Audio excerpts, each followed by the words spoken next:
创新是引领发展的第一动力，是建设现代化经济体系、推动经济高质量发展的战略支撑。过去5年，中国科技进步对 GDP 的贡献率从2012年的52.2%升至57.5%，国家创新能力全球排名从第20位升至第17位。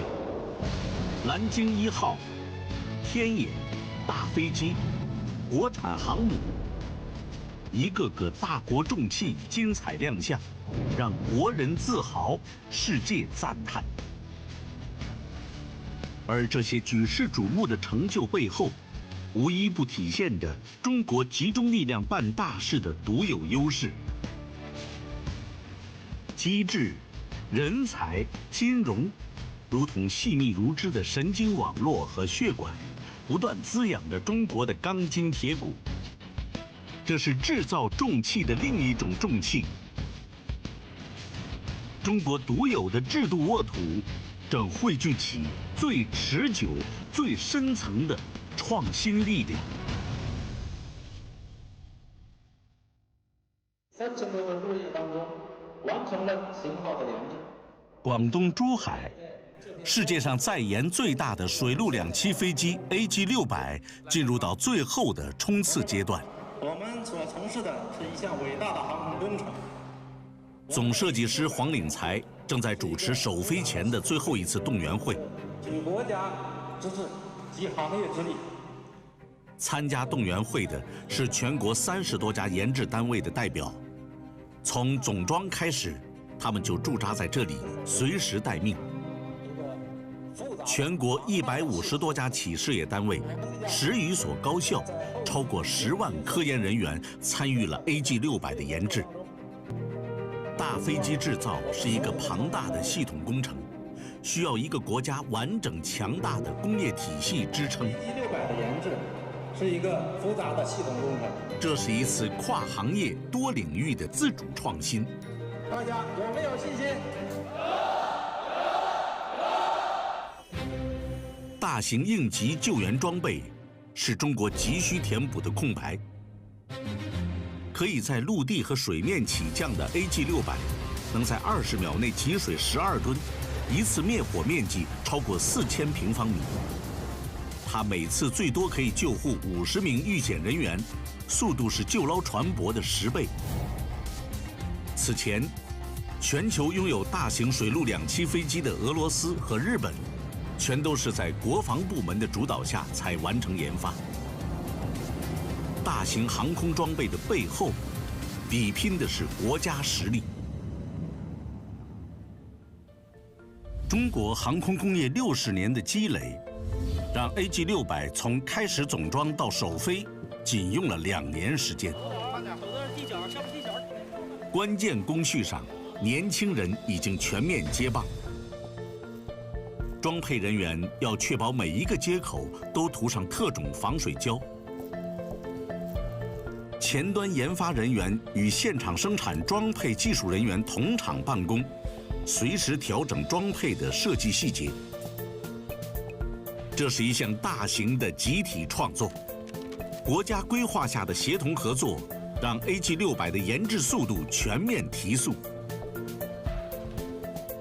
一架飞机，它所涉及到的技术领域，所用到的材料、元器件、机载设备，所有的实验验证能力，覆盖了我们工业几乎所有的这个领域，我们具备了这样的基础和实力。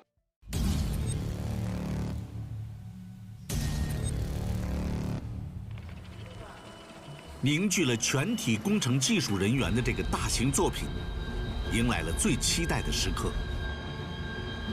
AG600即将首飞，工作人员进行最后一次检查调试。发动机是飞机的心脏。AG600发动机上万个机械零件，发动机小组必须确保每一个零件的安全可靠。这是中国自主研制的先进的涡桨发动机，采用新型6叶螺旋桨系统。航空发动机是一个国家科技、工业和国防实力的重要体现。AG600全机5万多个结构件，98%都是中国制造。机头小组正在检查航电系统，他们来自中国成都飞机设计制造基地。机翼小组正在检查机翼外观口盖，他们来自中国西安飞机设计制造基地。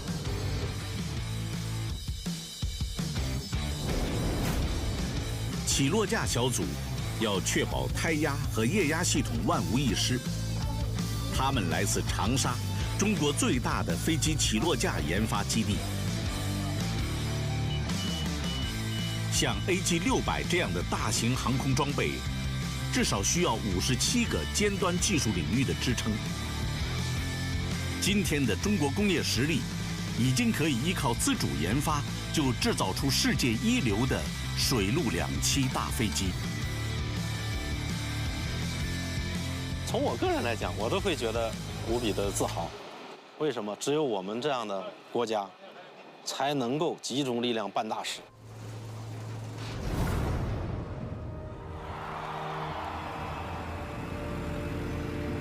AG600缓缓驶出机库，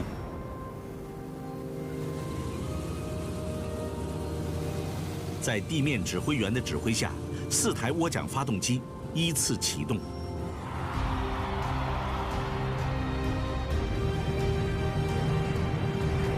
2017年12月24日，一个被历史铭记的日子。AG600首飞成功，中国收获了又一个大国重器。以国家利益为最高目标，攻克世界尖端技术，实施重大科技项目和工程，这是中国独有的制度优势。这种制度优势正在东北的黑土地上加速动力切换。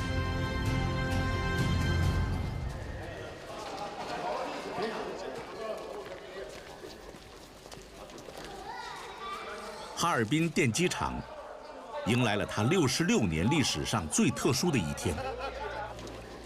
铸造车间310名工人全都到岗。他们要和这座60多年的老车间留下最后一张合影。第二排右边哪个师傅？铸造车间最后一次点名开始。王清宇，好，梁云烨师傅到了吧？啊，家属来了吧？亲人们来了，退休的工人来了，转岗的同事来了，老师傅们也来了。来，把劲儿瞅了。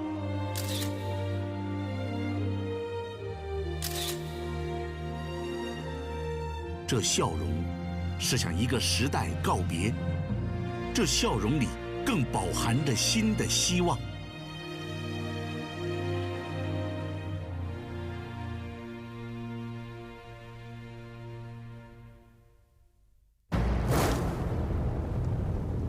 在国家新一轮振兴东北老工业基地的战略引领下，哈尔滨电机厂将淘汰产能过剩的铸造业务。董事长张瑞主持这次拆除。这里曾为新中国第一台800千瓦水轮发电机组、第一台2.5万千瓦火电机组铸造过水轮机叶片、导叶等关键部件。今天，腾笼换鸟将为企业迎来新的动能。淘汰落后产能，必须有壮士断腕的决心。为了推动产业转型升级，最近5年，整个东北都在不断淘汰落后产能。作为共和国长子，重现60多年前装备中国工业的辉煌，是张瑞他们的夙愿。但首先，必须卸下包袱，轻装前行。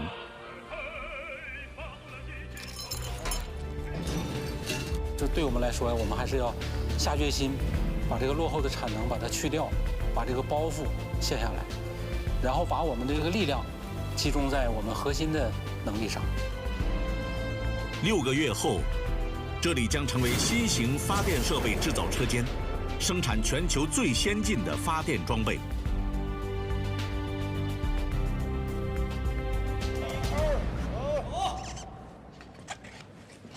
转型升级已经在隔壁的厂房悄然展开。全球第1台特高压电网调相机正在制造。工人们正在将线棒安装到调相机定子中。好，180、179、180。调相机，一种特殊的发电机，是提高电网输电质量、保证电网安全的卫士，也是哈尔滨电机厂转型升级后的独门绝技。定子是调相机的心脏。一个定子要安装144根线棒，将10米长的线棒放入不到5厘米的凹槽内，需要12名工人协同配合。工人们必须确认线棒的每一个部位都紧紧卡在凹槽底部。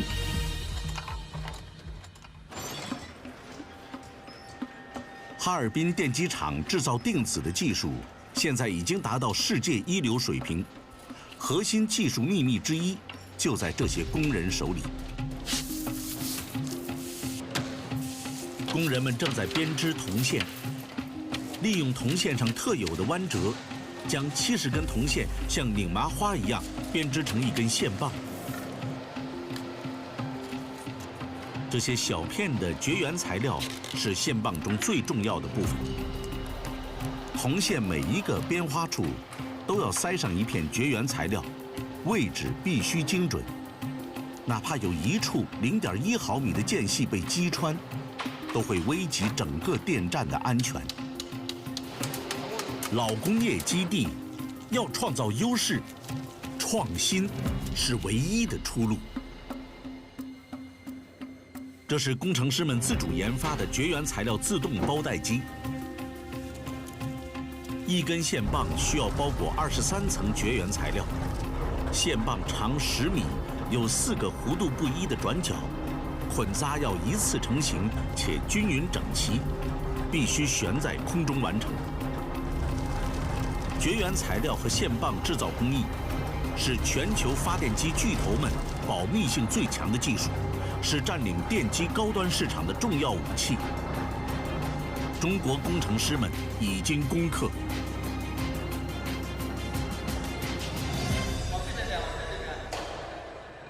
这里是全球大电机制造行业最先进的实验室之一。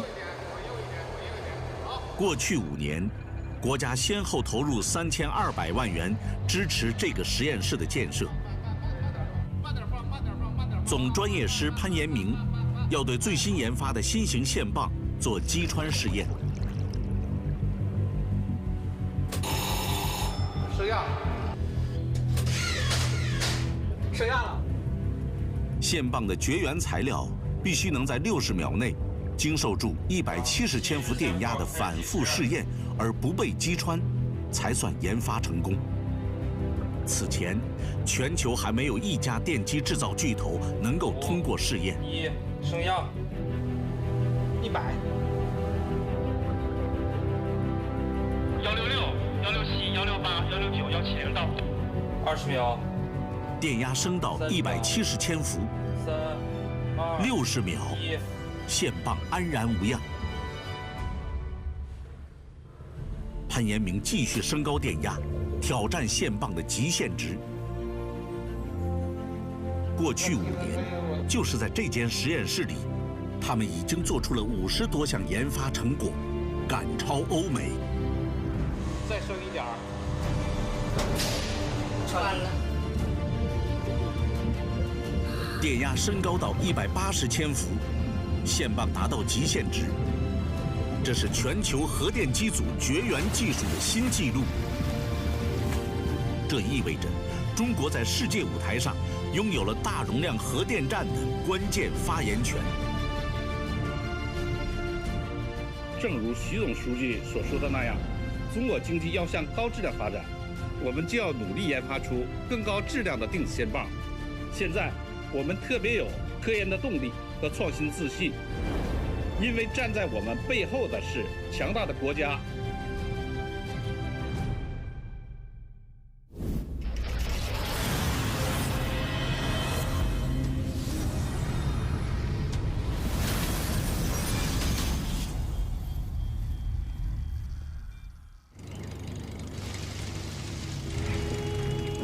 中国要强，农业必须强。努力抢占世界农业科技的制高点，是这个传统的农业大国走向农业强国的必由之路，更是13亿多人民吃得更好、生活得更好的美好追求。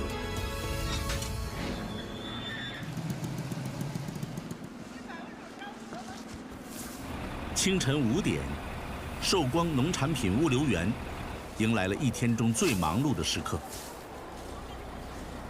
收获季，每天会有20万公斤的南瓜和洋葱从这里发往全国200多个大中型城市。中国人每年要吃掉至少7亿吨的蔬菜，全球1半的蔬菜生产和消费都发生在中国。作为中国蔬菜之乡，潍坊2200平方公里的土地上有超过30万个蔬菜大棚，但仍然无法满足快速增长的市场需求。距离大棚密集区不远处，有一座新建的大棚，当地人称它“玻璃屋”。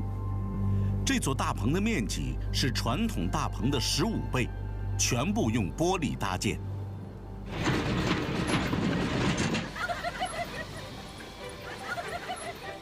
附近的村民都非常乐意到玻璃屋来干活，这里所有的农活对他们来说都很新奇。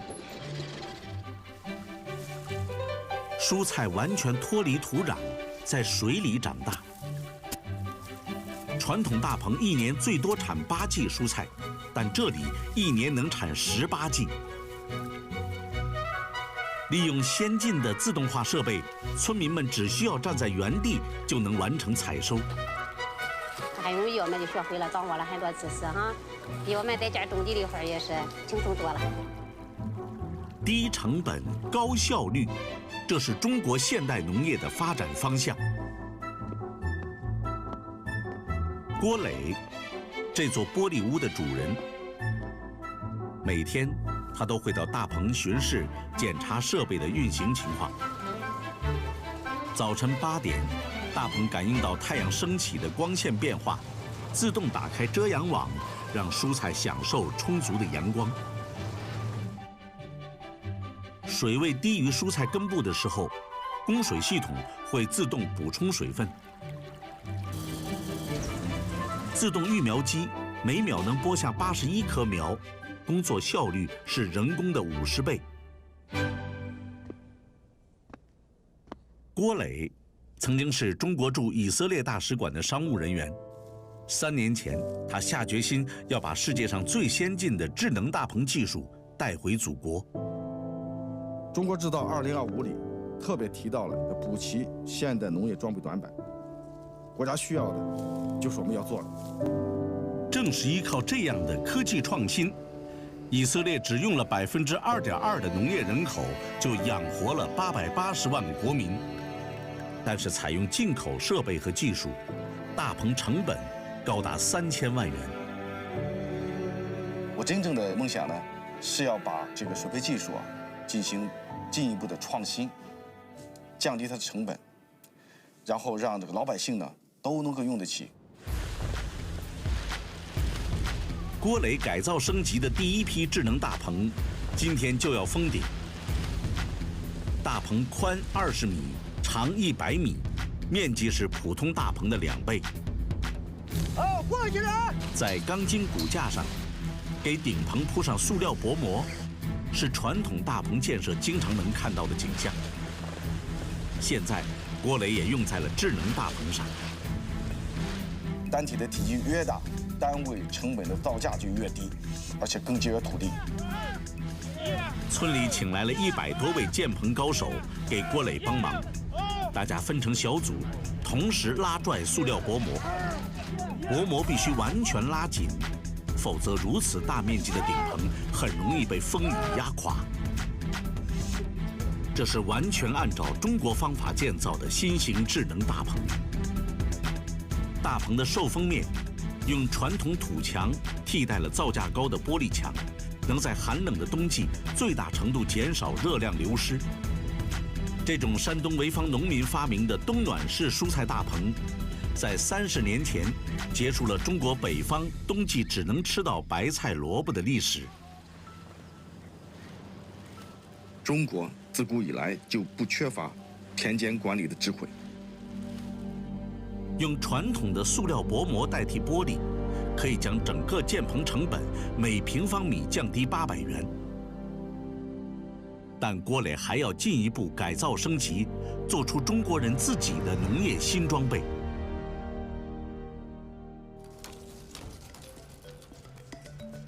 这是郭磊的第5座智能大棚，工人们正在安装水培床，四周装上围挡，放入水和营养液，蔬菜就在里面生长。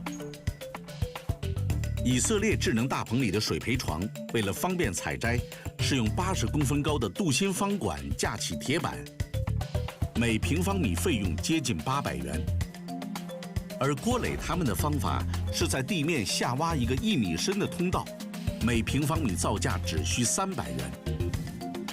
因为水培床是建到的地面上，非常牢固，根本没有倾倒的风险。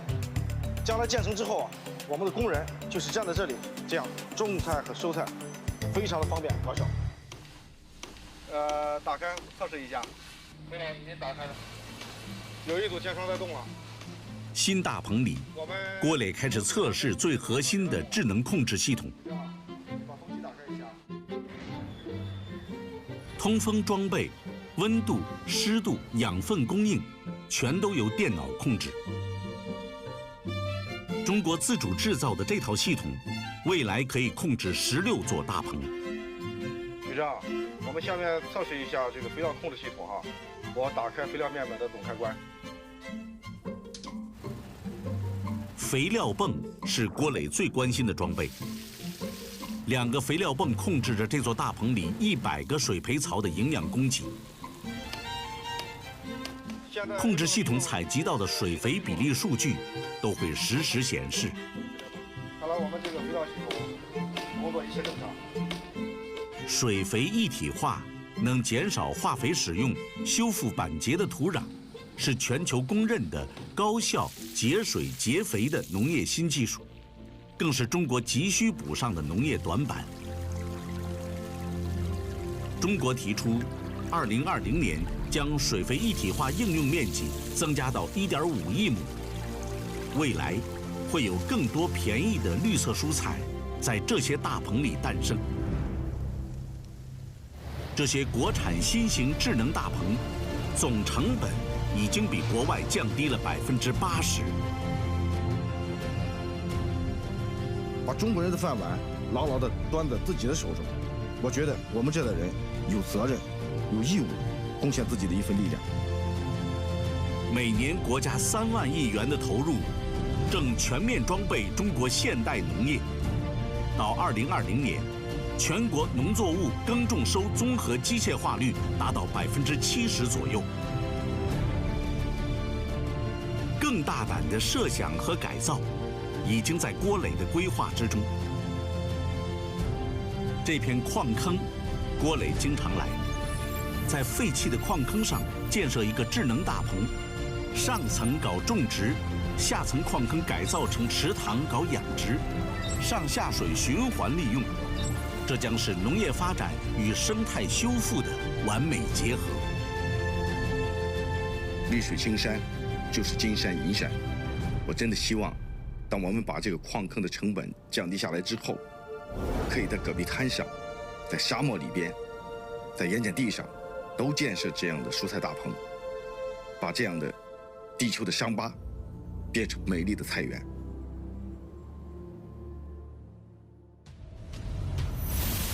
互联网、大数据、云计算，在为传统经济注入新活力的同时，中国也将集成电路、人工智能、新材料等新技术列入战略新兴产业发展规划。如何在新一轮科技革命和产业变革中实现弯道超车？一些团队已经开始发力。2017年，全球顶尖高手云集的围棋对弈网站上，突然杀出了一位名叫决弈的黑马。这位神秘高手接连将柯洁、朴廷桓等100多位职业棋手一一击败。这个战绩让决弈一举成为全球第1个围棋10段选手。10段代表着围棋的最高境界。这位决弈究竟是谁？是人类，还是像阿尔法狗那样的人工智能？深圳的这间写字楼里，一群年轻人紧盯着决弈的第600场比赛。刘永生带领的这12位平均年龄不到25岁的小伙子，就是决弈的创造者。他们只用1年时间，就培育出战绩赫赫的决弈，这在全球人工智能领域都是了不起的速度。刘永生时刻观察着胜率的变化，决议每下一步棋，背后都经过数百万次的模拟计算。这里面我觉得死活应该没有问题，这里面明摆着就是。当胜率达到0.79，刘永生知道这场比赛决议已经拿下，真正的考验是即将到来的世界智能围棋公开赛。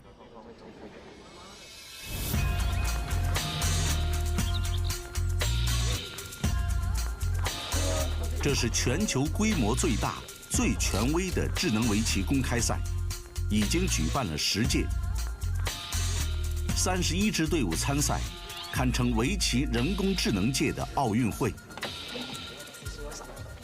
刘永生和团队带着决议第1次踏上世界大赛的舞台。比赛开始前，每个参赛选手的研发团队抽签决定比赛对手。打开电脑，连接服务器，所有选手都紧张地准备着。赛场内，每一台电脑都代表一个研发团队。他们都是各国围棋人工智能的冠军。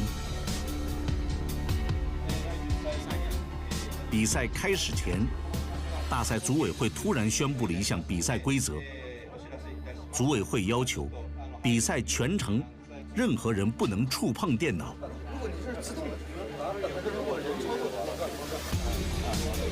一旦服务器中断，人工智能程序只能自己识别处理故障。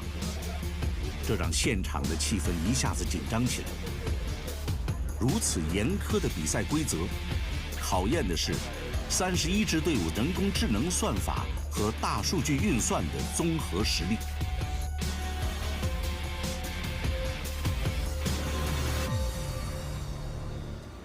2000公里以外，全亚洲最大的数据中心机房，决议的大脑就在这里。配电工程师李振武正全力保障着决议大脑的安全运转，温度、通风，一切正常。李振武的同事在检查存储硬盘的运行情况，应对大赛，大家胸有成竹。这是目前中国最先进的数据中心之一，总容量超过10万台服务器。决议的智能来自其中上万台服务器，它们可以供决议任意调取数据。在国家大数据战略的引领下，中国需要有更多这样的大脑，要有国家级的，更要有企业级的。大数据中心的规模和数据存储量，决定着人工智能深度学习的质量和速度。这个大数据中心能够支撑 PB 级的海量数据存储与传输，相当于近2000个中国国家图书馆能存储580亿本书籍。超强大脑让决议1年时间就学会了人类职业棋手一生才能学到的所有本事。这样的数据中心，腾讯已经在全球建起超过10座。几乎所有的世界科技巨头都在斥巨资建立自己的大数据中心。作为中国企业，我们必须在这场国际竞争中有国家的担当。指示灯闪烁，代表着决议正在日本赛场上进行的大量数据读取和计算。日本赛场不能触碰电脑的刘永生他们，只能紧盯屏幕。谁都不知道人工智能会怎样出奇。决议正在对战的是日本选手 Rain。比赛开始，对弈双方你进我退，在棋盘保守布局。突然间，执白棋的决议在棋盘右上角打结，这是围棋里比较复杂的技巧。黑白棋子互相把对方围住，短兵相接，看谁先把对方困死。决议出奇精妙娴熟，迅速占据主动。此时，腾讯的写字楼里，决议这一妙招让他的老师欣慰不已。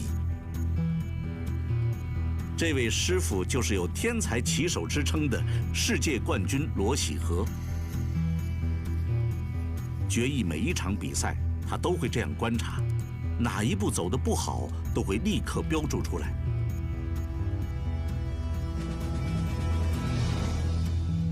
依托人工智能算法，让决议自我学习，24小时不间断地自己和自己下棋，从而获得大量数据，飞速进步。此时，正是检验决议自我学习经验的时刻。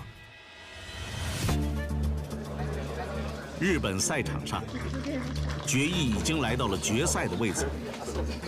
他将对弈的是实力最强的上届冠军，日本老牌围棋人工智能 DeepZenGo， 是日本准备派出与阿尔法 Go 对抗的人工智能头号种子选手。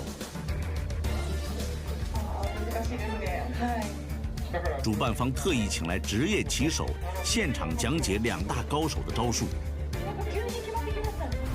主场作战，巅峰对决，引来众多日本媒体进行直播。谁获得冠军，谁将成为最有实力与阿尔法 Go 抗衡的人工智能。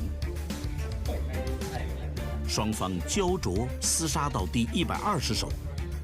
就在对战焦点都集中在棋盘中心时，执白棋的决议突然转移所有人的注意力，选择棋盘右上角落子，再次形成打劫局面。丰富的经验让决议迅速撕开一个突破口，一举锁定胜局。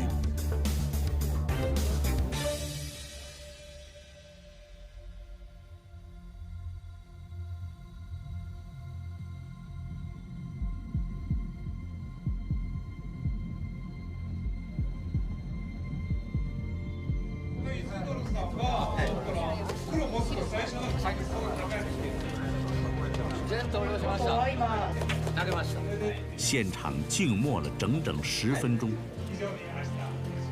DeepZenGo 宣布本场比赛认输，决议斩获冠军。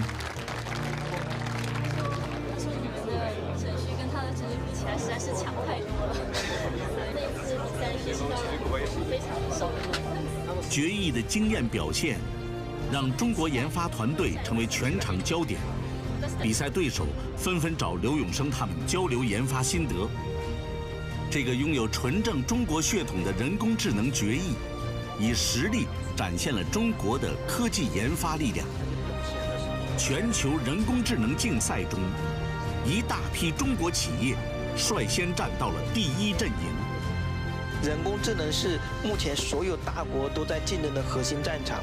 习总书记也对我们提出了要求，要我们去抓住机遇来领跑人工智能。所以，我们中国企业在未来的技术上一定要有国家的担当。作为新一轮科技革命和产业变革的核心驱动力，人工智能将会更广泛地应用到智能控制、无人驾驶、语言图像理解等多种领域，快速培育经济发展新动能，迈上科技制高点。中国需要更多坚实的动力。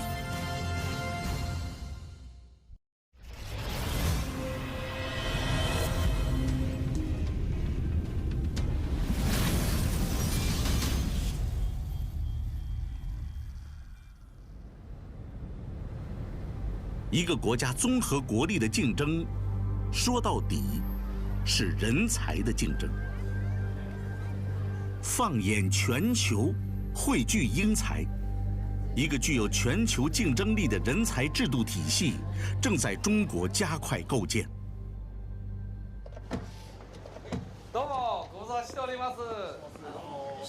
姚立军和他的团队今天迎来了几位特殊的客人。客人来自日本著名的半导体材料企业。这家跨国公司曾是姚立军他们最大的竞争对手，掌握着全球半导体靶材市场近10%的份额。墙上的400多个专利证书，是姚立军他们这些年的实力积累。现在，他们的产品已经成功打入全球280多个芯片制造工厂。日本客商主动登门，是来寻求合作的。他们想要与中国合作生产的，就是这种高纯铝建设靶材，它是制造芯片的关键材料。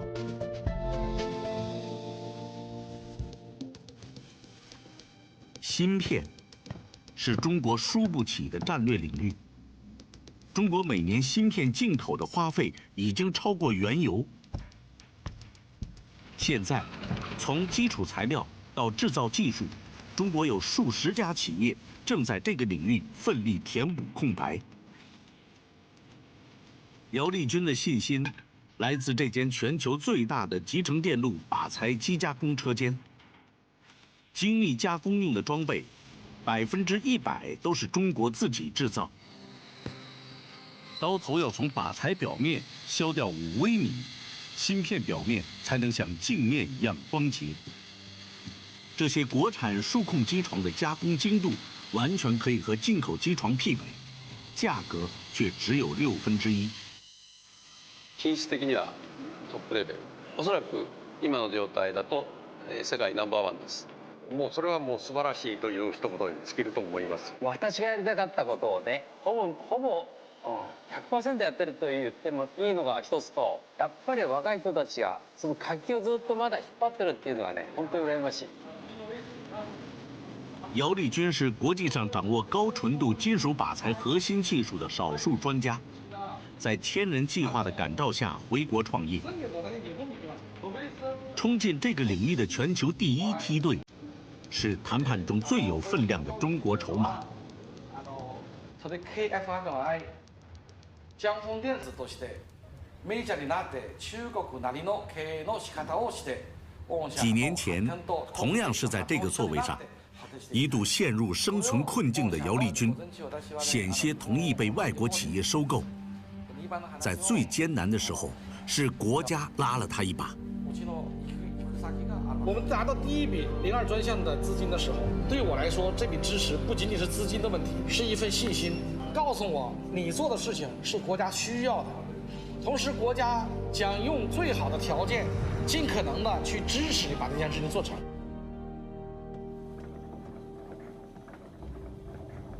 这是最新研发成功的高纯度钨靶材，用于制作芯片存储器。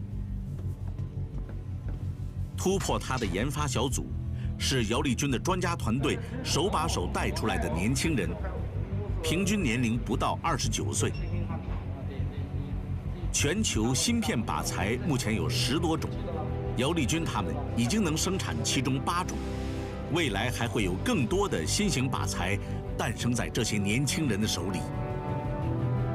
他们虽然很年轻，但是他们的管理水平、他们的技能，实际上和国际的大公司是接轨的。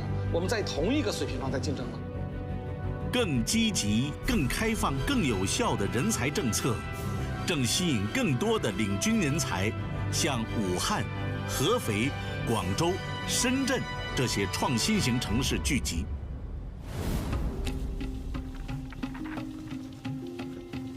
深圳这间能够过滤紫外光的特殊实验室，是在国家扶持下建立起来的超材料国家重点实验室。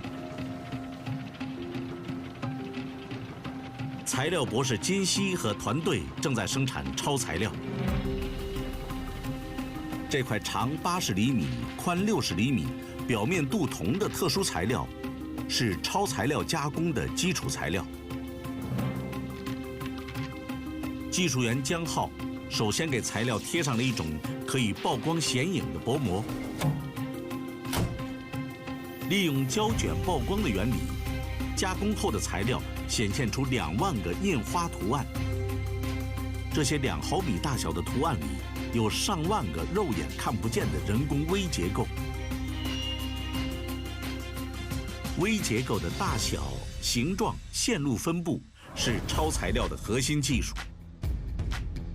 工程师们将天然物质中的分子结构重新组织排列，可以做出不同的微结构，代表着隐形、防水等不同的物理性能。掌握超材料技术，工程师们就可以像大厨一样，根据时刻不同的需求，烹制出不同菜肴，做出自然界没有的功能性材料。中国的超材料研发实力，目前和全球领先的美国并驾齐驱，超过日本、德国、荷兰等国家。这是全球第1条实现量产的超材料生产线。中国是全球第1个实现超材料量产的国家。国家重大科技专项的支持下，这条生产线完全实现自主研发。在这条生产线上，已经诞生了隐身、抗燃烧、防结冰等超材料，每一个都是航空航天领域急需突破的新材料。退，手往后退，手往后退，手往后退，你们往后退。眼前的这个直径18米的巨型气囊，是一种超材料塑料。工程师刘莹和伙伴要在这里进行一场极限挑战。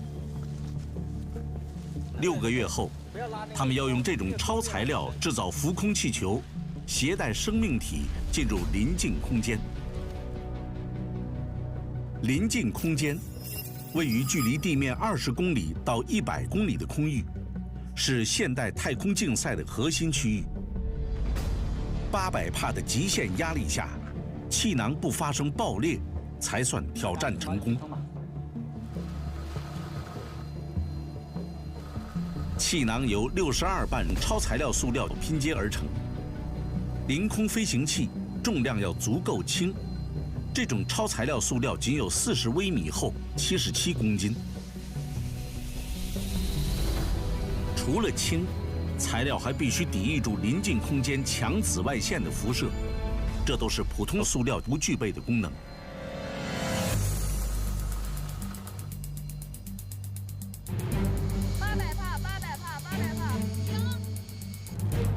气压达到800帕，材料设计的极限临界值。6小时耐久性测试开始。现在量一下，开始量。现在开始量，准备好了没？直径各就各位。所有小组每隔10分钟要记录一次气囊直径和每一瓣材料的宽度。用什么样的材料制造凌空飞行器？全球航空大国都在争相研究。刘莹他们记录下的这些数据，将会给中国研发更先进的临近空间飞行器材料提供宝贵的数据。作为新一代的年轻人，也非常的乐意，也非常的荣幸加入其中，为祖国的航空航天事业贡献自己的一份力量。6小时的耐压观察，气囊完美经受住了考验。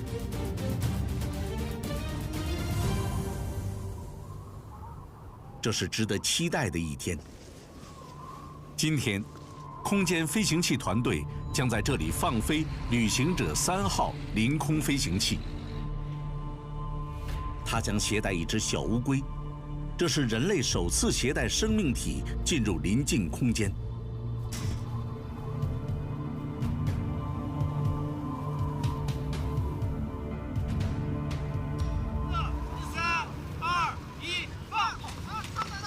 凌晨3点57分，随着现场指令，中国自主研制的凌空飞行器缓缓升空。此时，地面工作人员实时记录着飞行数据。这是旅行者3号在距离地面21公里的临近空间拍摄到的画面。4小时31分后，舱内监控显示，小乌龟各项生命体征全都正常。中国凌空飞行技术再次标记下新的高度。颠覆空间技术的创新还在继续。2000公里外，个人飞行团队正在进行第5次钢铁侠飞行装备测试。未来的救援人员可以从天而降。西南山区城市空间团队正在放飞低空飞行器。不久的将来，它将为中国30多个城市提供智慧城市需要的多种大数据服务。习总书记指出，这个实体经济的发展呢，还是要把制造业抓起来，特别要抓好创新驱动发展，掌握和运用好关键的核心技术。我们一定要按照习总书记的这些指示和要求，按照19大的部署，抓好制造业的发展。过去我们说过，工欲善其事，必先利其器。那么对于我们这么大一个国家来说，必须要把大国重器一定要牢牢地抓在自己的手里头，用它来保证我们整个制造业的这个发展。不驰于空想，不骛于虚声。建设现代化强国的新征程方向已经标定：制造强国、科技强国、质量强国、航天强国、网络强国、交通强国、海洋强国、人才强国，每一个都是巨大的工程。